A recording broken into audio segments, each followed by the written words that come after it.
ఆడబిడ్డలకు అన్యాయం జరిగితే ఉపేక్షించేది లేదంటూ అసాంఘిక శక్తులకు ముఖ్యమంత్రి చంద్రబాబు నాయుడు గట్టి హెచ్చరిక చేశారు. చీరాల మండలంలో జరిగిన మహిళా అత్యాచార ఘటనను సీఎం స్వయంగా పర్యవేక్షించారు. బాధిత కుటుంబానికి సత్వరమే పరిహారం అందేలా చూశారు. 48 గంటల్లో నిందితుల్ని పట్టుకునేలా పోలీసు యంత్రాంగాన్ని పరుగులు పెట్టించారు. బాపట్ల జిల్లా చీరాల మండలంలో బహిర్భూమికి వెళ్లిన యువతిపై దుండగులు అత్యాచారం చేసి హతమార్చిన ఘటన సంచలనం సృష్టించింది. ఈ ఘటన తన దృష్టికి రాగానే ముఖ్యమంత్రి వేగంగా స్పందించారు. హోంమంత్రి అనితను తక్షణమే ఘటనా స్థలానికి వెళ్లి దగ్గరుండి విచారణ జరిపించాలని ఆదేశించారు. సీఎం ఆదేశాలతో హోంమంత్రి ఘటనా స్థలానికి వెళ్లారు. ఇదే సమయంలో నిందితులు తప్పించుకోవడానికి వీల్లేకుండా అధికారులతో మాట్లాడి పర్యవేక్షించాలని జిల్లాకు చెందిన మంత్రి గొట్టిపాటి రవికి సీఎం చంద్రబాబు సూచించారు. మరోవైపు నూతన డీజీపీగా బాధ్యతలు తీసుకొని తనని కలవడానికి వచ్చిన ద్వారకా తిరుమలరావుతోనూ మహిళా అత్యాచార ఘటనపై సీఎం మాట్లాడారు. ఇలాంటి ఘటనలు పునరావృతం కాకుండా చూసుకోవాలని దిశానిర్దేశం చేశారు. ప్రజల ధన మాన ప్రాణాలకు రక్షణ కల్పించడమే తమ ప్రభుత్వ మొదటి ప్రాధాన్యమని స్పష్టం చేశారు. మహిళల రక్షణకు అత్యంత ప్రాధాన్యత ఇవ్వాలని డీజీపీకి ఆదేశాలిచ్చారు. సీఎం ఆదేశాల మేరకు ఘటనా స్థలానికి వెళ్లిన హోంమంత్రి అనిత 10 ప్రత్యేక బృందాలతో నిందితుల కోసం గాలింపు చేపట్టేలా చర్యలు తీసుకున్నారు. బాధిత కుటుంబానికి 10 లక్షల రూపాయల తక్షణ ఆర్థిక పరిహారం అందేలా ఏర్పాట్లు చేశారు. కేసును స్వయంగా ముఖ్యమంత్రి పర్యవేక్షిస్తూ ఉండడంతో అధికారుల్లో వేగంగా కదలిక వచ్చింది. హత్య జరిగిన 48 గంటల్లో 3 నిందితులను పోలీసులు అరెస్టు చేశారు. నేరం చేస్తే శిక్ష తప్పదనే భయం ఉంటేనే నేరాలను కట్టడి చేయవచ్చని డీజీపీకి ముఖ్యమంత్రి చంద్రబాబు స్పష్టం చేశారు. గంజాయి, మాదక ద్రవ్యాల మత్తులో జరుగుతున్న నేరాలపై ప్రత్యేక దృష్టి పెట్టాలని దిశానిర్దేశం చేశారు. ఈ కేసును బాపట్ల జిల్లా పోలీసులు 48 గంటల్లో ఛేదించారు. ఈ ఘటనలో 3 నిందితులను అరెస్టు చేశారు. అనంతరం నిర్వహించిన మీడియా సమావేశంలో ఘటనకు సంబంధించిన వివరాలను వెల్లడించారు. నిందితులు ఈపురిపాలెం గ్రామానికి చెందిన దేవరకొండ విజయ్, శ్రీకాంత్, కారంకి మహేష్ను అరెస్టు చేసినట్లు జిల్లా ఎస్పీ వకుల్ జిందాల్ తెలిపారు. త్వరలోనే ఛార్జిషీటు దాఖలు చేస్తామని తెలిపారు. రాజమహల్స్ను తలపించే వైఎస్ఆర్సీపీ కార్యాలయాలపై మంత్రి నారా లోకేష్ ఘాటుగా స్పందించారు. జనం నుంచి దోచుకున్న డబ్బుతో 500 కోట్ల రూపాయలతో జిల్లాలో జగన్ వైఎస్ఆర్సీపీ కార్యాలయాలు నిర్మించారని లోకేష్ విమర్శించారు. జగన్కు ఈ ప్యాలెస్ల పిచ్చి ఏంటని, ఆయన ధనదాహానికి అంతులేదా అని నిలదీశారు. వైఎస్ఆర్సీపీ కార్యాలయాల కోసం 26 జిల్లాల్లో భూమిని కేటాయించడంపై మంత్రి నారా లోకేష్ సామాజిక మాధ్యమం ఎక్స్ ద్వారా ఘాటుగా స్పందించారు. ఈ రాష్ట్రం నీ తాత రాజారెడ్డి జాగీరా జగన్ అంటూ ధ్వజమెత్తారు. వైఎస్ఆర్సీపీ కార్యాలయాల కోసం 26 జిల్లాల్లో 42 ఎకరాలకు పైగా 1000 రూపాయల నామమాత్రపు లీజుకి 33 ఏళ్లకు జగన్ కేటాయించుకున్నారని మండిపడ్డారు. జనం నుంచి దోచుకున్న డబ్బులు 500 కోట్ల రూపాయలతో జిల్లాలో జగన్ వైఎస్ఆర్సీపీ కార్యాలయాలు నిర్మించారని మంత్రి లోకేష్ విమర్శించారు. జగన్ ఒక్కడి భూదాహానికి కబ్జా అయిన 500 కోట్లకు పైగా విలువైన 42 ఎకరాల్లో 4200 మంది పేదలకు సెంటు స్థలాలు ఇవ్వొచ్చన్నారు. జగన్ విలాసాల ప్యాలెస్ల నిర్మాణానికి అయ్యే 500 కోట్లతో 25,000 మంది పేదలకు ఇళ్లు కట్టి ఇవ్వొచ్చన్నారు. జగన్కు ఈ ప్యాలెస్ల పిచ్చేంటని విమర్శించారు. ఆయన ధనదాహానికి అంతులేదా అని నిలదీశారు. రాష్ట్రంలోని మహిళలు అందరికీ ఆర్టీసీ బస్సుల్లో ఉచిత రవాణా సౌకర్యాన్ని త్వరలోనే కల్పించనున్నట్లు రాష్ట్ర రవాణా, క్రీడలు మరియు యువజన సర్వీసుల శాఖ మంత్రి మండిపల్లి రాంప్రసాద్ రెడ్డి పేర్కొన్నారు. సచివాలయంలో మంత్రిగా ఆయన బాధ్యతలు చేపట్టారు. రాష్ట్ర వ్యాప్తంగా ఉన్న ఎంతో మంది నిరుపేద క్రీడాకారులను ప్రోత్సహించే విధంగా పలు చర్యలు చేపడతామన్నారు. రాష్ట్ర రవాణా, క్రీడలు మరియు యువజన సర్వీసుల శాఖ మంత్రిగా మండిపల్లి రాంప్రసాద్ రెడ్డి బాధ్యతలు స్వీకరించారు. మంత్రిగా బాధ్యత చేపట్టేందుకు రాష్ట్ర సచివాలయానికి కుటుంబ సమేతంగా వచ్చిన ఆయనకు వేద పండితులు పూర్ణకుంభంతోనూ అధికారులు పుష్పగుచ్చాలను అందజేస్తూ ఘనంగా స్వాగతం పలికారు. వేద పండితుల మంత్రోచ్చారణల మధ్య ఆ భగవంతునికి షోడశోపచార పూజ నిర్వహించిన తదుపరి తమ సీట్లో ఆసీనులయ్యారు. ప్రకాశం జిల్లా దర్శిలో 18.51 కోట్ల అంచనా వ్యయంతో డ్రైవింగ్ శిక్షణ మరియు రీసెర్చ్ సంస్థను ఏర్పాటు చేసే ఫైల్పై మంత్రి తొలి సంతకం చేశారు. ఈ సందర్భంగా ఆయన మాట్లాడుతూ ఎన్నికల మేనిఫెస్టోలో ఇచ్చిన హామీ మేరకు రాష్ట్రంలోని మహిళలందరికీ ఆర్టీసీ బస్సుల్లో ఉచిత రవాణా సౌకర్యాన్ని త్వరలోనే కల్పించనున్నట్లు ఆయన తెలిపారు. తెలంగాణ, కర్ణాటక రాష్ట్రాలలో అమలు చేస్తున్న ఉచిత బస్సు సౌకర్యం పథకంలో ఎదురయ్యే లోటుపాట్లు మన రాష్ట్రంలో తలెత్తకుండా తగు జాగ్రత్తలు తీసుకుంటామన్నారు.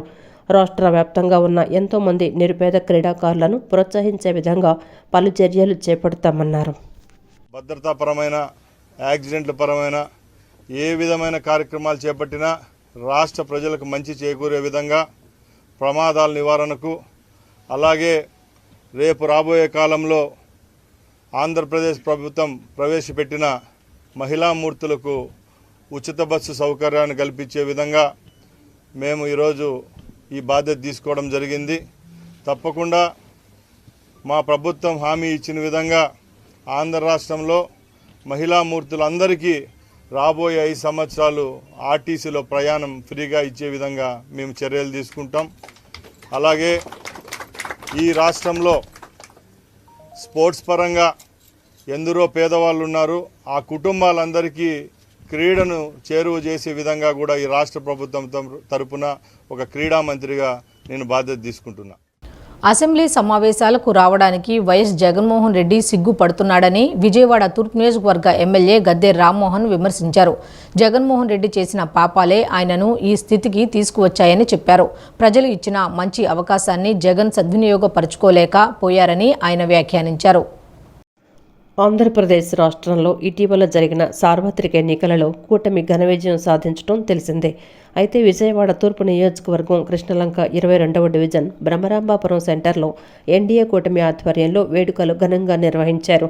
ఈ కార్యక్రమానికి ఎమ్మెల్యే గద్దె రామ్మోహన్ ముఖ్య అతిథిగా విచ్చేశారు. టీడీపీ డివిజన్ ఇన్ఛార్జి ఎన్ రవి అధ్యక్షతన జరిగిన ఈ కార్యక్రమంలో గద్దె రామ్మోహన్ తొలుత కేక్ కట్ చేసి స్థానికులకు విందు భోజనం కార్యక్రమాన్ని ప్రారంభించారు. ఈ సందర్భంగా ఎమ్మెల్యే గద్దె రామ్మోహన్ మాట్లాడుతూ రాజశేఖర్ రెడ్డి ముఖం చూసి రాష్ట్ర ప్రజలు జగన్మోహన్ రెడ్డికి అత్యధిక మెజార్టీ ఇచ్చారన్నారు. ప్రజలిచ్చిన అధికారాన్ని నిలబెట్టుకునే విషయంలో జగన్ తప్పుడు అడుగులు వేయటం వలనే ఎన్నికల్లో ఆయనకు రాష్ట్ర ప్రజలు సరైన రీతిలో గుణపాఠం చెప్పారని, కూటమి అధికారంలోకి రావడంతోనే ఈ రాష్ట్రానికి మంచి రోజులు వచ్చాయన్నారు. సంవత్సరానికి 5 లక్షల ఉద్యోగాలు ఇచ్చేందుకు అవసరమైన ప్రణాళికలు ముఖ్యమంత్రి సిద్ధం చేస్తున్నట్లు వివరించారు. ఏ అంటే అమరావతి, పి అంటే పోలవరం రెండింటిని త్వరలో సీఎం బాబు పూర్తి చేస్తారన్నారు. ఈ పనులు ప్రారంభంతోటే రాష్ట్ర ప్రజలకు మంచి జరగటం ప్రారంభమవుతుందన్నారు. మీరు చేసే ప్రతిజ్ఞలన్నీ కూడా ఉత్తర కుమార్ ప్రతిజ్ఞలే. ఏదో రాజశేఖర రెడ్డి గారి పుణ్యమంట 2019లో సీట్లు వచ్చి ఆ రోజు రాజశేఖర రెడ్డి గారి కుమారుడిగా నీకు ఓటేశారు. ఈ రోజున జగన్మోహన్ రెడ్డి గారు ముఖ్యమంత్రిగా ఉండే అర్హత లేదని చెప్పి ఇవాళ ఓటేయటం జరిగింది. 2019లో రాజశేఖర రెడ్డి గారు లేకపోతే ఏదో అక్కడ ఉన్న పరిస్థితులు బట్టి ఓటేస్తే విర్రవీగిపోయి ఇక తెలుగుదేశం పార్టీ ఉండదు, అసలు జనసేన పవన్ కళ్యాణ్ గారు అనే వ్యక్తే శాసనసభకు వచ్చే అవకాశం లేదని చెప్పిన వ్యక్తులు ఇవాళ 21 సీట్లకి 21 సీట్లు గెలిచిన పార్టీ ఏదైనా ఉందంటే అది జనసేన పార్టీ, పవన్ కళ్యాణ్ గారి నాయకత్వం. 21 సీట్లకు ఒక్క సీటు తగ్గకుండా ఆయన వైనాట్ 175 అంటే ఇవాళ వైనాట్ 21 అని చెప్పి ఇవాళ చక్కటి గెలుపు సాధించిన పవన్ కళ్యాణ్ గారిని మనస్ఫూర్తిగా అభినందిస్తూ ఉన్నాను. అదేవిధంగా బీజేపీ కూటమి కూడా అత్యధిక సీట్లు రావడం జరిగింది. తెలుగుదేశం పార్టీకి అయితే కూడా 144కి సుమారు 135 పైగా సీట్లు రావడం జరిగింది. ఎన్డీఏ కూటమి నాయకులు, స్థానిక పెద్దలు ఈ కార్యక్రమంలో పాల్గొన్నారు. ఇలా అసెంబ్లీలో అడుగు పెట్టాలంటే భయపడిపోతూ ఉన్నారు వైసీపీ ఎమ్మెల్యేలకు కానీ పేటీఎం బ్యాచ్కి కానీ మేము ఓటే చెప్తా ఉన్నాం. ఆ రోజు జనసేన పార్టీకి ఒక్క సీటు వచ్చినా పవన్ కళ్యాణ్ గారు పోరాడి ప్రజలకు అందుబాటులో ఉన్నారు. మరి మీకు 11 సీట్లు వచ్చి మరి గతంలో మీరు ముఖ్యమంత్రిగా పనిచేసి ప్రజల్ని ఏదించి మరి ఈరోజు పారిపోతున్నారు లక్షల కోట్లు సంపాదించుకొని. మీకు పవన్ కళ్యాణ్ గారికి వ్యత్యాసం అదే. పవన్ కళ్యాణ్ గారు ఎప్పుడైతే ప్రజల కోసం ఆయన సుఖ సంతోషాల జీవితాలను కూడా వదులుకొని మీలాంటి ఎదవలతో కూడా మాటలపడి ఈరోజు ఆంధ్ర రాష్ట్రానికి మంచి భవిష్యత్తు కల్పించినటువంటి పవన్ కళ్యాణ్ గారికి, చంద్రబాబు గారికి, మోడీ గారికి మనస్ఫూర్తిగా ధన్యవాదాలు తెలుపుకుంటాం. విజయవాడ ఇంద్రకీలాద్రిపై కొలువైన శ్రీ కనకదుర్గమ్మ అమ్మవారిని ఏపీ స్పీకర్ చింతకాయల అయ్యన్న పాత్రుడు కుటుంబ సభ్యులతో కలిసి దర్శించుకున్నారు. అంతకుముందు ఆలయానికి చేరుకున్న వీరికి ఈవో కెఎస్ రామారావు ఆలయ మర్యాదలతో స్వాగతం పలికి అమ్మవారి దర్శనం కల్పించారు. అనంతరం అయ్యన్న పాత్రుడి దంపతులు కుటుంబ సభ్యులకు వేద పండితులు, అర్చకులు వేదాశీర్వచనం చేసి అమ్మవారి ప్రసాదం, శేష వస్త్రాలు, చిత్రపటం అందజేశారు.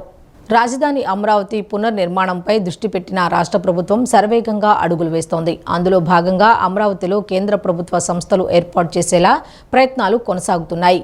తాజా పరిణామాల నేపథ్యంలో అమరావతిలో కార్యాలయం ఏర్పాటుకు ఐఓసీ, హెచ్పీసీఎల్, గెయిల్ ఆసక్తి చూపుతున్నాయి. రాజధాని అమరావతి పునర్నిర్మాణంపై దృష్టి పెట్టిన రాష్ట్ర ప్రభుత్వం శరవేగంగా అడుగులు వేస్తోంది. అందులో భాగంగా అమరావతిలో కేంద్ర ప్రభుత్వ సంస్థలు ఏర్పాటు చేసేలా ప్రయత్నాలు కొనసాగుతున్నాయి. ఈ మేరకు 2014-19 మధ్య భూమి కేటాయించిన సంస్థలతో సిఆర్డీఏ సంప్రదింపులు జరుపుతోంది. ప్రణాళికలు చెప్పాలంటూ సిఆర్డీఏ అధికారుల నుంచి ఆయా సంస్థలకు ఫోన్లు చేసి ఆరా తీస్తున్నారు. కాగా 5 ఏళ్లుగా తమనెవరూ సంప్రదించలేదని ఆయా సంస్థల ప్రతినిధులు వెల్లడించడం గమనార్హం. ఈ క్రమంలోనే తమకు కేటాయించిన స్థలాలు చూపించాలని కొన్ని సంస్థలు కోరినా రాజధానిలో స్థలాలు చూశాక తదుపరి నిర్ణయం తీసుకుంటామని మరికొన్ని సంస్థలు వెల్లడించాయి. గత టీడీపీ ప్రభుత్వం కేంద్ర సంస్థలకు, బ్యాంకులకు రాజధానిలో భూములను కేటాయించింది. అందులో CAG, RBI, CBI, FCI, CPWD, తపాలా శాఖ, నిఫ్ట్, ఎన్ఐడి, టూల్ డిజైన్ సంస్థలకు భూ కేటాయింపులు జరిగాయి. వాటితో పాటు NABARD, SBI, UBI, Canara bank, ఎల్ఐసికి భూ కేటాయింపులు చేశారు. తాజా పరిణామాల నేపథ్యంలో అమరావతిలో కార్యాలయం ఏర్పాటుకు ఐఓసీ, హెచ్పీసీఎల్, గెయిల్ ఆసక్తి చూపుతున్నాయి. సమస్యలు లేని మున్సిపాలిటీగా తాడిగడప మున్సిపాలిటీని తీర్చిదిద్దుతామని పెనంలూరు ఎమ్మెల్యే బోడే ప్రసాద్ పేర్కొన్నారు. రోడ్లు, డ్రైన్లు, నీటి సమస్యలను నిధుల లభ్యతను బట్టి ప్రాధాన్యతా క్రమంలో పరిష్కరిస్తామని చెప్పుకొచ్చారు. ఇంటి పన్నుల సమస్య తన దృష్టికి వచ్చిందని, ఆ సమస్యను పరిష్కరించాల్సిందిగా సంబంధిత అధికారులను ఆదేశించడం జరిగిందని ఎమ్మెల్యే వెల్లడించారు. తాడిగడప మున్సిపాలిటీ పరిధిలోని ప్రజల సమస్యల పరిష్కారానికై పెనమలూరు ఎమ్మెల్యే బోడే ప్రసాద్ పోరంకిలోని ద్వారకా రెసిడెన్సీలో ప్రజా దర్బార్ నిర్వహించారు. ప్రజా దర్బార్కు ఫిర్యాదులు వెల్లువెత్తాయి. ఇంటి పన్నుల సమస్యపై ఎమ్మెల్యే దృష్టికి తీసుకొచ్చారు. తన పరిధిలో ఉన్న సమస్యలను ఎమ్మెల్యే అక్కడికక్కడే పరిష్కరించారు. ఈ సందర్భంగా ఎమ్మెల్యే బోడే ప్రసాద్ మాట్లాడుతూ ఒకే సైజు ఉన్న అపార్ట్మెంట్లకు 2-3 రకాలుగా పన్నులు వేస్తున్నారని తన దృష్టికొచ్చిందన్నారు. వాటిని సరిచేయాలని అధికారుల దృష్టికి తీసుకురావటం జరిగిందన్నారు. కొంతమందికి ఇంటి పన్నులు లేవని, వాటిని కూడా పరిష్కరించాలని ఆదేశాలు ఇవ్వటం జరిగిందన్నారు. తాడిగడప మున్సిపాలిటీ పరిధిలో రోడ్ల సమస్యలు తమ దృష్టికొచ్చాయని, నిధుల లభ్యతను బట్టి ప్రాధాన్యతా క్రమంలో ఆ సమస్యలను పరిష్కరించేలా కృషి చేస్తామని హామీ ఇచ్చారు. మున్సిపాలిటీ పరిధిలో ఉన్న నిధులను గత ప్రభుత్వం మళ్లించిందని ఆరోపించారు. 99% సమస్యలు పరిష్కరించేలా పనిచేస్తామని పేర్కొన్నారు. ఈరోజు మున్సిపాలిటీలో దాదాపు ఉన్న నిధులన్నీ కూడా గత ప్రభుత్వం ఆ నిధులు కూడా జమ చేసుకొని వాడుకోవటం జరిగింది. అకౌంట్లో అయితే బ్యాలెన్స్ చూపిస్తుంది కానీ ₹1 నిధులు కూడా లేకుండా ప్రభుత్వం డ్రా చేసి అవి వేరే వాటికి మళ్లించడం జరిగింది. ఆ నిధుల లభ్యతను బట్టి కూడా ఈరోజు మున్సిపాలిటీలో చాలా సమస్యలు పేర్కొని పోయినాయి ఉన్నాయి. కానూరు, యనమలకుదురు, తాడిగడప, పోరంకిలో డ్రైనేజీలు కానీ, రోడ్లు కానీ, మంచినీటి సమస్యలు కానీ వీటన్నిటిని కూడా పరిష్కారం చేయాలి. వీటన్నిటికీ కూడా ముందు సమస్యలన్నీ కూడా ముందు ఒక అర్జీ రూపంలో తీసుకుంటే 1 by 1 99% సమస్యల పరిష్కార వేదికలాగా దీన్ని చేయాలనే ఉద్దేశంతో చేస్తూ ఉన్నాం. ఇది ఒక రోజుతో కాదు, మళ్ళీ కూడా చేస్తాం తప్పకుండా. పెన్షన్లు, రేషన్ కార్డులు, ఇంటి స్థల సమస్యలు, ఇంటి జాగాలు, ఆ సమస్యలు కూడా వస్తూ ఉన్నాయి. వాటన్నిటిని కూడా ప్రభుత్వం ఏ రోజైతే నిర్ణయం తీసుకుంటుందో వాటిని కూడా వాళ్ళకి ప్రాధాన్యత క్రమంలో వాళ్ళకి అందజేయడం జరుగుతుందని ఈ సందర్భంగా తెలియజేస్తాం. సమాజానికి తన వంతు సేవ అందించేందుకు పుట్టగుంట సురేష్ ముందుకు రావడం అభినందనీయమని విజయవాడ తూర్పు ఎమ్మెల్యే గద్దె రామ్మోహన్ కొనియాడారు. పేదల కోసం హెల్పింగ్ హ్యాండ్స్ చారిటబుల్ ట్రస్ట్కు 16 ఆక్సిజన్ కాన్సంట్రేటర్స్ ఇవ్వడం గొప్ప విషయమన్నారు. NRI Puttagunta Suresh helping hands Venkata చారిటీకి ఆక్సిజన్ కాన్సంట్రేటర్స్ అందించారు. అనారోగ్యంతో బాధపడుతూ ఆక్సిజన్ అవసరం ఉన్న పేదవారికి సహాయం అందించడం కోసం 16 ఆక్సిజన్ కాన్సంట్రేటర్స్ అందజేశారు. విజయవాడ తూర్పు ఎమ్మెల్యే గద్దె రామ్మోహన్ చేతుల మీదుగా helping hands Venkata charitable trust founder Venkat మరియు హిమబిందులకు అందజేశారు. ఇవి అనారోగ్యంతో బాధపడుతున్న ఎంతోమందికి సహాయం అవుతుందని, విదేశాల నుండి నాణ్యత కలిగిన వాటిని అందించిన పుట్టగుంట సురేష్ను ఎమ్మెల్యే గద్దె అభినందించారు. ఈ సందర్భంగా వెంకట మాట్లాడుతూ ఆక్సిజన్ కాన్సంట్రేటర్స్ అవసరం ఉన్న పేదవారికి ఎలాంటి ఫీజు చెల్లించకుండా పూర్తి ఉచితంగా అందజేస్తామన్నారు. ఇవాళ చాలామందికి లంగ్స్ ప్రాబ్లం వస్తుంది. కోవిడ్ తగ్గినా కూడా లంగ్స్ ప్రాబ్లం వస్తుంది. ఆక్సిజన్ అందక ఈ రోజు ఇంట్లో ఆక్సిజన్ పెట్టిన పరిస్థితి ఏర్పడుతుంది. అలాంటి వాళ్ళకి సహాయపడే విధంగా, అదేవిధంగా వృద్ధాశ్రమంలో వాళ్ళందరికీ చీరలు, కొన్ని 2 లక్షల రూపాయలు విలువ కలిగిన వాళ్ళకి అవసరమైన వస్తువులు, ఇవన్నీ కూడా ఈరోజు డొనేట్ చేయడం జరుగుతుంది. ఈ ఆక్సిజన్ కాన్సన్ట్రేటర్ అయితే నాకు తెలిసి 70 నుంచి 90 వేల కోట్లు ఉంటుంది. అలాంటివి 16 ఇవ్వటం అంటే సుమారు 13 లక్షల విలువైన ఆక్సిజన్ కాన్సన్ట్రేట్లు ఇవ్వటం, అదేవిధంగా ఈ చీరల పంపిణీ, ఇవన్నీ కూడా హెల్పింగ్ హ్యాండ్స్ అని చెప్పి వాళ్ళు సమాజాన్ని సేవ చేస్తుంటే వాళ్ళకి మద్దతుగా సురేష్ గారు చేయటం చాలా గర్వకారణం. సురేష్ గారిని మనస్ఫూర్తిగా అభినందిస్తా ఉన్నాను. సురేష్ గారు చేసే కార్యక్రమాలు 10 మందికి స్ఫూర్తి కలిగి దానికి సంబంధించినటువంటిది, అలాగే గ్రైండరు, కూలరు, మరి చీరలు పేదలకు ఇవ్వడానికి ఇవన్నీ కూడా ఇవ్వడం జరిగింది. ఎప్పుడు ఏ అవసరం వచ్చినా కూడా ఈ ప్రాంతంలో మేము ఉన్నాము అని చెప్పి ముందు ఉండి నడిచించేటువంటి వారి యొక్క సహాయ సహకారాలు అందించినందుకు వారికి అభినందనలు తెలియజేస్తూ, వారి కుటుంబానికి, అలాగే ప్రత్యేకించి వీరభద్ర గారి యొక్క కుటుంబం ఏదైతే ఉందో మాకు సన్నిహితులు, ఈ ప్రాంతం యొక్క అభివృద్ధికి ఎప్పుడు కృషి చేస్తూ ఉన్నటువంటి వారికి హృదయపూర్వకమైన ధన్యవాదాలు తెలియజేస్తూ, ఈ కార్యక్రమంలో మరి ముఖ్య అతిథులుగా పాల్గొన్న గౌరవ శాసనసభ్యులు గద్దె రామ్మోహన్ గారికి, అలాగే కార్పొరేటర్ ప్రసాద్ గారికి, మిత్రులు బాబుకుమార్ గారికి, ఇతర పెద్దలందరికీ కూడా నా హృదయపూర్వక నమస్కారాలు తెలియజేస్తా ఉన్నాను. హెల్పింగ్ హ్యాండ్స్ వెంకట్ చారిటబుల్ ట్రస్ట్కి పుట్టగుంట సురేష్ గారు 16 ఆక్సిజన్ కాన్సన్ట్రేటర్స్ మరియు వృద్ధాశ్రమానికి ఫ్రిడ్జ్, గ్రైండర్తో పాటు వృద్ధులకి వస్త్రాలు కూడా ఇచ్చారు. ఇలాగే మాకు సురేష్ గారు చాలా సపోర్ట్గా ఉంటారు. కోవిడ్ అప్పటి నుండి కూడా ప్రతిసారి రోడ్డుపై ఉండే నిరాశ్రయులకి ఫుడ్ పెట్టడం కానివ్వండి, ఏదైనా సరే మాకు చాలా మా ఫౌండేషన్కి చాలా సపోర్ట్గా ఉన్నారు. ఇలాంటి వాళ్ళ సపోర్ట్ వల్ల మేము ఇంకా ముందుకెళ్ళాలని మేము కోరుకుంటున్నాం. హెల్పింగ్ హ్యాండ్ చారిటీ నుంచి, అంటే ఎవరైతే గవర్నమెంట్ హాస్పిటల్ నుంచి డిశ్చార్జ్ అయ్యి ఆక్సిజన్ సిలిండర్స్ అవసరమైన వాళ్ళు ఉంటారో వాళ్ళు మాకు కాల్ చేయొచ్చు. వాళ్ళకి ఉచితంగా మేము అందిస్తాము. మేము ఎంతవరకు ఎన్ని రోజులైతే నీడ్ ఉందో వాళ్ళకి పూర్తిగా ఉచితంగా అందించడానికి పుట్టగుంట సురేష్ గారు ఆక్సిజన్ అందించారు. వాటికి మా నెంబర్ మేము డిస్ప్లేలో ఇస్తాం. మీకు ఎవరైతే అవసరం ఉన్న వాళ్ళు, నిజంగా పేదవాళ్ళకి మాత్రం సహాయం చేయాలన్నది మా ముఖ్య ఉద్దేశం. ప్రభుత్వ ఆసుపత్రి నుంచి బయటకు వచ్చిన వాళ్ళు, ఎవరికైతే ఆక్సిజన్ కావాల్సిన వాళ్ళు మాత్రం మాకు కాల్ చేయొచ్చు. ఈ కార్యక్రమంలో ఎమ్మెల్యే గద్దెతో పాటు పుట్టగుంట సురేష్, బొప్పన భావకుమార్, గొట్టిపాటి వెంకట రామకృష్ణ ప్రసాద్ మరియు హెల్పింగ్ హ్యాండ్స్ వెంకట్, మేడసాని హిమబిందు పాల్గొన్నారు. దళితులు సంక్షేమం, పాలన, అభివృద్ధిపై దళిత సంఘాలు అనేక పోరాటాలు చేసిందని ఆంధ్రప్రదేశ్ దళిత వేదిక రాష్ట్ర అధ్యక్షులు రెడ్డిన్న అన్నారు. గాంధీనగర్ ప్రెస్ క్లబ్ నందు విలేకరుల సమావేశాన్ని నిర్వహించారు.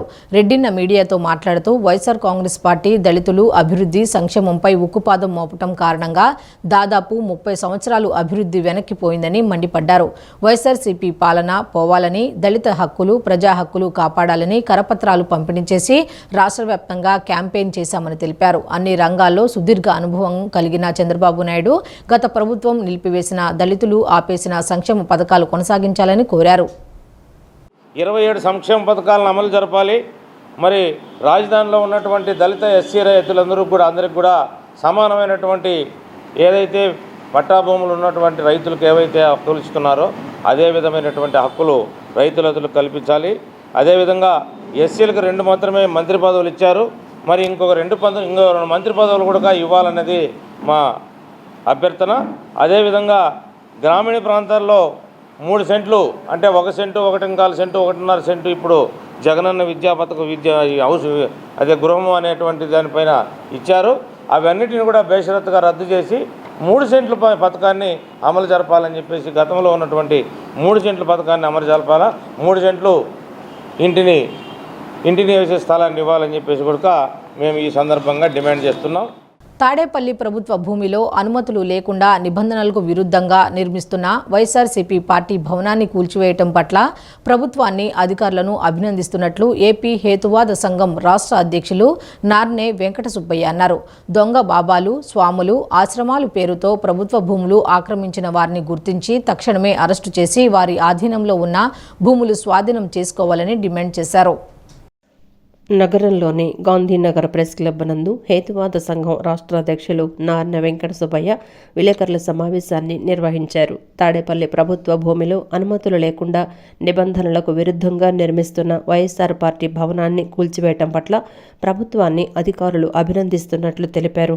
దొంగ బాబాలు, స్వాములు, ఆశ్రమాల పేరుతో ప్రభుత్వ భూములు ఆక్రమించిన వారిని గుర్తించి తక్షణమే అరెస్టు చేసి వారి అధీనంలో ఉన్న భూములు స్వాధీనం చేసుకోవాలని డిమాండ్ చేశారు. గత ప్రభుత్వానికి ఎన్నిసార్లు ఫిర్యాదు చేసినా పట్టించుకోలేదని మండిపడ్డారు. ఆక్రమిత భూముల పట్ల ప్రభుత్వం కఠినంగా వ్యవహరించాలని కోరారు. అంటే జీతం కంటే గీతం ఎక్కువ వస్తుంది వాళ్ళకి అని జనం అనుకుంటున్నారు. ఎందుకంటే బాబాలందరూ కూడా గీతం ఇస్తారంట ఆఫీసర్లకి, అది జనం అనుకుంటున్నారు. సరే, అదొక అంశం. కాబట్టి ఇప్పుడు మేము ఇదే విషయాన్ని ఇప్పుడు నేను చెప్పిన బాబా విషయము 2002లో ఇప్పుడు ఉన్న మన స్పీకర్గా ఉన్నట్లు అయ్యన పాత్రుడు గారు నిన్న స్పీకర్ అయ్యాడు కదా, అయ్యన పాత్రుడు గారు 2002లో ఫారెస్ట్ మంత్రిగా, అటవీ శాఖ మంత్రిగా ఉన్నాడు. ఆయన దారిని పోతూ ఈ ఆశ్రమాన్ని దేవుళ్ళ బొమ్మలు ఏంటిది అనేసి ఆశ్చర్యపోయి దీని సంగతి తేల్చండి 2002లో అయ్యన పాత్రుడు గారు అధికారులకి ఆర్డర్ చేశాడు. ఈ 20 సంవత్సరాల నుంచి మేము హేతువాసంగా ఫైట్ చేస్తూ ఉన్నాం. ఇప్పుడు అయ్యన పాత్రుడు ఒకటే విజ్ఞప్తి చేస్తూ ఉన్నాం. అయ్యన పాత్రుడు గారు 2002లో మీరు మొదలుపెట్టిన పనిని ఇప్పుడు మీరే పూర్తి చేయండి అని మేము స్పీకర్ గారికి విజ్ఞప్తి చేస్తున్నాం. ఎందుకంటే ఈ 10 లోకాయుక్తకి మేము కంప్లైంట్ చేసి 10 ఏళ్ళు అయింది. ప్రిన్సిపల్ సెక్రటరీ హ్యాండ్ ఓవర్ చేసుకోని చెప్పి 3.5 సంవత్సరం అయింది, అతిగతి లేదు. కాబట్టి స్పీకర్ గారికి కూడా మేము లెటర్ పెట్టాము నిన్న, ఈ భూమిని మీరే పూర్తి చేయండి, మీరే స్వాధీనం చేసుకోండి అని. ఈ వార్తలు ఇంతటితో సమాప్తం. నమస్కారం.